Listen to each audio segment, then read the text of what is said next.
আমরা আগের ভিডিওয়ে শিখেছিলাম মিন মিডিয়ান মোদের মধ্যে সম্পর্কটা কীভাবে হয় সেটা, সেই সূত্রটা এখানে দেওয়া আছে। তোমরা যদি কেউ না দেখে থাকো এখান থেকে দেখে নিতে পারো।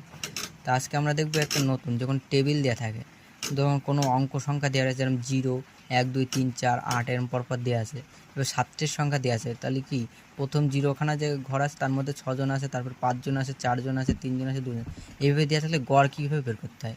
তাহলে সবার প্রথমে আমাদের কী করতে হবে? এফএক্স বের করতে হবে। এফএক্স মানে কি? এই দুটোর গুণফল। তাহলে প্রথমে 6-এর সাথে 0 গুণ করলে 0 হয়, 5-এর সাথে 1 গুণ করলে 5, 4-এর সাথে 2 গুণ করলে 8, 3-এর সাথে 3 গুণ করলে 9, 4-এর সাথে 2 গুণ করলে 8, 8-এর সাথে 5 গুণ করলে 40। তাহলে আমার এফএক্সগুলো এবার যোগ করতে হবে, যোগ করে কত হলো? 70।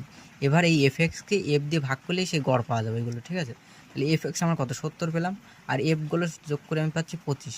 তাহলে আমি এখানে এফএক্স বাই এক্স, তাহলে মিন মানে কি? গড়। তাহলে গড় আমার কত পেলাম? 70/25। তাহলে আমার এটা ভাগ করলে কত হলো? 2.8 হলো। তাহলে এই টেবিলটার গড় সংখ্যা কত পেলাম? 2.8।